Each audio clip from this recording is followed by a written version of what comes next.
British teen sensation Emma Raducanu storms into US Open quarterfinals after stunning win over home favourite Shelby Rogers, losing just 3 games and winning 11 in a row, to set up quarterfinal with Olympic champion Belinda Bencic.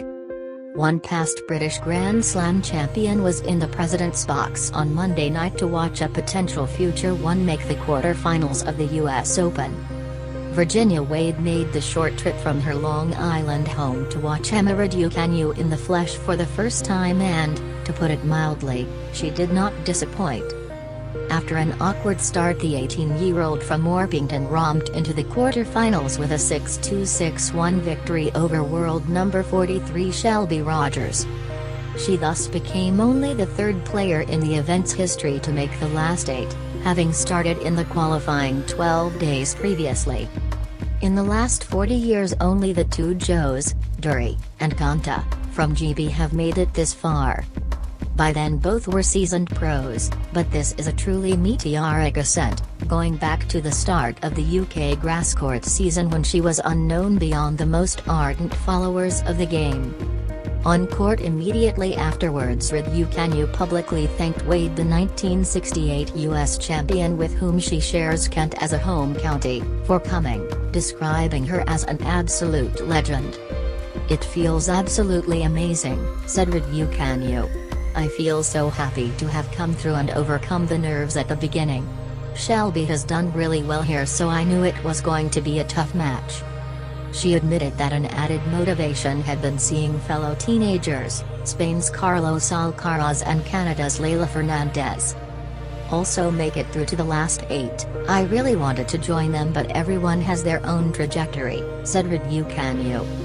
It feels almost academic that she is now assured of being in the world's top 75 off the back of what is basically just 2 tournaments.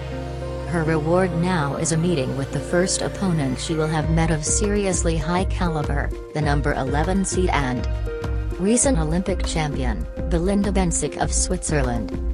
Bencic remains in prime form, and on Monday saw off last year's French Open champion Iga Swiatek 6-3-7-6.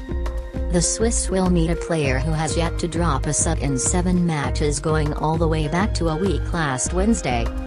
So far she has shown a head for heights, even when thrust onto the biggest stage in the whole sport.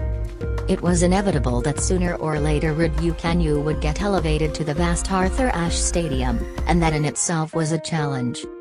Its sightlines and sheer scale are very different to the sunken court 17 where she had played 2 of her previous matches, and the American had the advantage of being placed on there for her previous match. Bagging a victory over Wimbledon champion Ash Barty in the same arena was a useful form of preparation, although that win took place at night when the conditions are slightly slower. A key battleground would be how Raducanu, fast-looking and outstanding returner by any standards, would handle the formidable Rogers serve. It took Raducanu the first quarter of an hour to both find her bearings in the cavernous arena and adjust to the greater weight of shot coming at her from the other end than in previous rounds.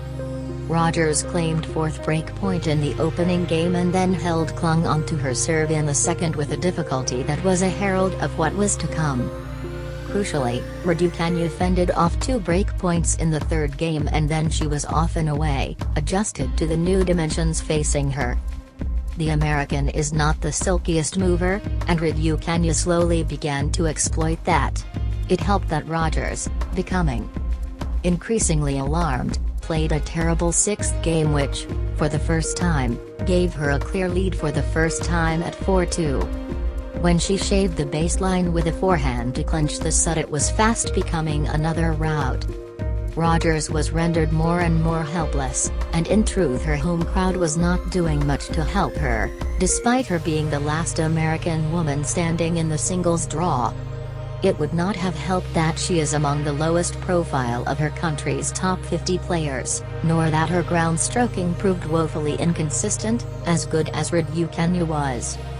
Rogers made it more competitive at the end, arresting what was a second run in the last 2 rounds of 11 straight games to Raducanu.